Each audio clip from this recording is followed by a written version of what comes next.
Welcome to the show, man. My name is Doug Banks. Back with another banger, man. I'm gonna make this real quick, maybe about 5 to 7 minutes long or whatever. But I'm gonna get straight to the point, man. Tonight is the final game between the Denver Nuggets and the Lakers. Denver Nuggets will take care of business tonight. You can book it. The writing's on the wall for LeBron. The league is set to move on now, and this is why you hear all the narratives about LeBron needing surgery or why you can't blame LeBron for the sweep. They're preparing for the night's game to be the final game. If the Nuggets get up big, LeBron may try to play for a half. If the Nuggets get up big, they will sit LeBron out. LeBron will check out of this game. I'm gonna tell you again. It's very possible that he may check out if they get a big lead. It is also very possible he may not play at all. So that's what it's looking like. And if he don't play at all, y'all be ready for another podcast joint because I'm about to rip all y'all LeBron fans, especially those that would hit me up in my DMs talking about, oh, he's the most valuable guy, man. LeBron's the GOAT, man. LeBron's that guy, and I kept telling you, LeBron ain't did nothing all playoffs except for maybe 2 games, and his team carried him for the majority of that stretch. They really didn't need him for the Grizzlies series, and he been effing away the Denver Nuggets series. All the games have been closing within reach because the refs have been helping them with the free throws. And yet LeBron has been squirreling away with turning the daggone ball over and jacking up threes because the Nuggets, with their size, made it difficult for LeBron to drive inside, which is all he can do. And they've eliminated a lot of the transition opportunities. So what else does LeBron have in his arsenal other than jacking up threes, which is what he's been doing. That's why he does it. He has nothing else to go to, people. That's what I was trying to tell you.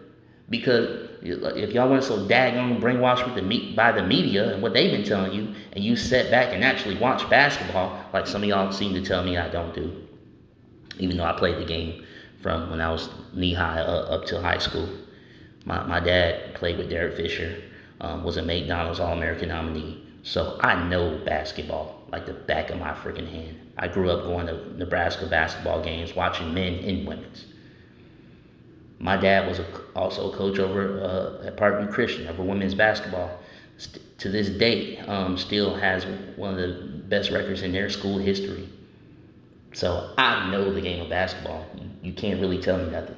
I've been around the game my whole life. So I know what I'm talking about when it comes to this dude, LeBron James, who's a complete fraud. He's not the GOAT, never was. He's not in hardly anyone's top 10. He for damn sure ain't in mine. Excuse my language. He for dang sure ain't in mine. He ain't even in my top 15. He not even better than Steph Curry. Even though they beat Steph Curry in this series, but there was a lot of parameters that took place there. Warriors had a lot of internal problems, that led to that. But that's not really what I wanted to address. Let me get straight to the point. This corruption for this year goes back all the way to the regular season, where they were 2-10, right? The great turnaround, right? First of all, the corruption was in the trade deadline in itself. How they were able to get D'Lo, Hachimura, and a couple other guys. I mean, it was a daggone robbery. You know what I'm saying? The guys that were able to get at the deadline. But then also the free throw discrepancy. You thought it was just because of the Golden State series. You thought it was responding to the Golden State series, right? No. This goes all the way back to the regular season. The team with the second most free throws attempts was Utah Jazz. Do you know that the Lakers hit 3 to 4 times the amount of free throw attempts as the Utah Jazz? They led the NBA because the league, and there were times I've seen clips, people. I've seen times where LeBron was going up and they called a foul. No one touched him. No one was around him. I mean, you get a couple inches close to LeBron, the rest were calling fouls, bro. In fact, in the Denver game 3, I saw like at least 3 fouls that weren't fouls, where the other guy didn't even touch him, didn't even touch the player. So this goes all the way back to then. The league has been carrying them, people. And consequently, they made all the other teams, be around 500 just so the Lakers can make the playoffs. They shouldn't even be in the playoffs. And watch this. Watch this. They shouldn't even be in the Western Conference Finals. Even with this curve, they shouldn't even be in the Western Conference Finals. Because I'm going to tell you who they screwed over. The Timberwolves. Karl Anthony Towns was kicking Anthony Davis' butt in that playing game. Karl Anthony Towns was set to score 50. AD couldn't do nothing with him. Not only was Karl Anthony Towns playing well offensively, but defensively, he was doing his thing on the interior. And the Lakers didn't really have an answer for it. So what did the refs do? They helped him by putting Karl Anthony Towns in foul trouble. Consequently, AD had the green light. There was no one really to stop him on the inside because Rudy Gobert was out. I think he was suspended. Yeah, he was suspended. So there was nobody on the inside to really stop him. And then AD was having his way, and he was the only guy in the paint. So that's how the Lakers came back in the game. The Timberwolves got up by double digits twice in that game, people. That's whenever Karl Anthony Towns played. But whenever he got another foul or two, he had to be put back on the bench, and that's when the Lakers made their run. And then when Karl Anthony Towns was back on down the stretch, he wasn't nearly as aggressive on defense. Why? Because he had to like 4 to 5 fouls. So 1 or 2 more fouls, he's out of there. So the corruption goes all the way back to that far. Do you know if the Lakers would have lost that game, they probably would have beat the Pelicans that had the AC. Who would they have played in the first round? The Denver Nuggets. See, this is what the league was trying to avoid. The Denver Nuggets were supposed to lose to the Phoenix Suns with Kevin Durant, Devin Booker, Chris Paul. But what happened? Chris Paul got hurt. That screwed things up. The league knew the Denver Nuggets was a problem for the Lakers. That's why they wanted the Suns to win. The Suns were supposed to win that series in 7 games.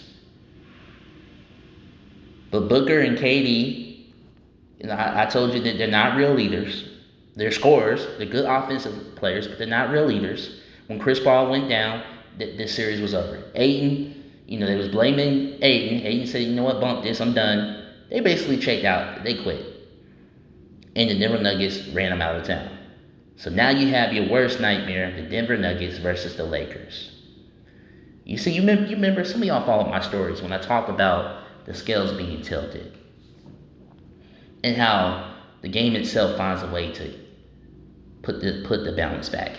Now we're in a position where 2 teams that are supposed to be in the finals, as was largely narrated by the mainstream media, for the battle for 18, are on the verge of getting swept.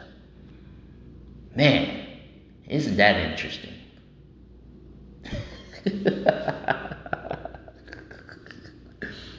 Y'all gonna learn sooner or later.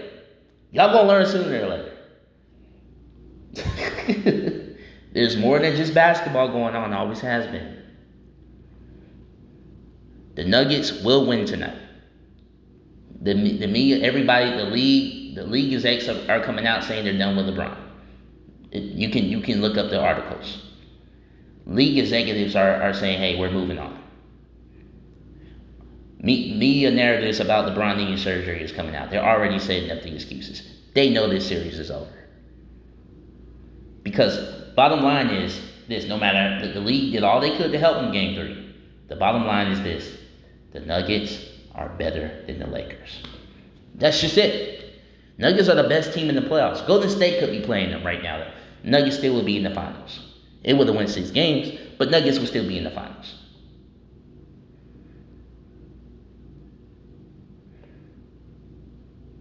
But that's the reality, people. Lakers would have got swept in the first round. And that would have been the second time in LeBron's 4-year tenure with the Lakers. 2 other times he didn't make the playoffs. And if it wasn't for the bubble in 2020, where they screwed Denver, back then, by the way, The Lakers probably would have been eliminated in the first round then. You had a lot of teams with players that got out of shape. They couldn't train. You know the Lakers were the only team training and they was doing so illegally.